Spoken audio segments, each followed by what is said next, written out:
C'était assez tranquille sur les routes ce matin en raison de la grève au RTC, mais Colin, ça a quand même bouleversé la matinée de plusieurs personnes.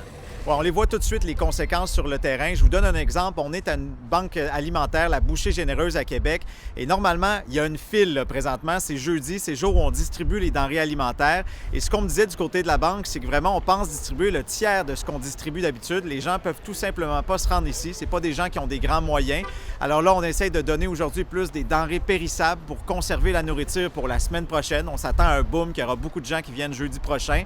Et c'est pas tout. On voit aussi beaucoup de gens qui ont des plans alternatifs pour leur déplacement. On a vu des gens qui ont marché pour aller au travail, qui ont pris des vélos, même des patins à roues alignées, on l'a vu ce matin, du covoiturage sinon.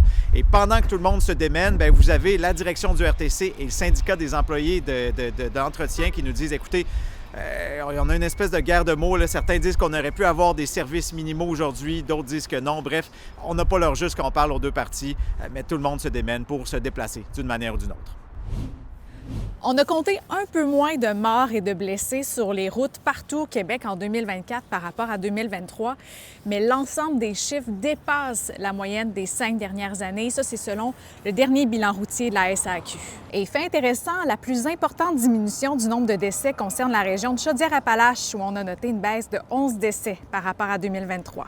Dans la région de la Capitale-Nationale, 20 décès sont survenus en 2024, soit un de plus qu'en 2023.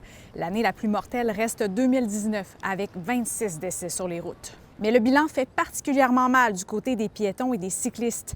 En 2024, 80 personnes qui circulaient à pied ont été tuées sur les routes de la province, soit 29 de plus qu'en 2023.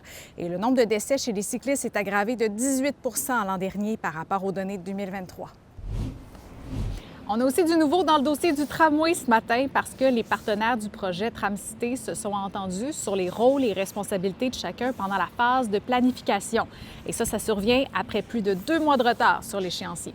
Comme prévu, la Ville de Québec doit exécuter une partie des travaux préparatoires en terminant le processus d'acquisition des terrains et l'aménagement de la rue Dorchester dans Saint-Roch. De son côté, CDPQ Infra s'occupe du projet, de recruter les fournisseurs, du budget et de l'échéancier. Pour l'instant, elle n'a toujours pas statué sur le contrat avec Alstom pour le matériel roulant. La participation financière de la Ville de Québec au coût du projet est toujours évaluée à 675 millions de dollars et la contribution fédérale n'a pas changé pour le moment. Elle reste à 1,2 milliard de dollars. Imaginez être en voiture et voir passer des poneys. C'est arrivé ce matin sur l'avenue du Beau-Royal. Il y a une clôture qui s'est brisée et il y a quelques poneys de l'entreprise Un poney pour ta fête qui se sont échappés. Ils ont eu le temps de faire une petite promenade et rapidement le propriétaire les a retrouvés.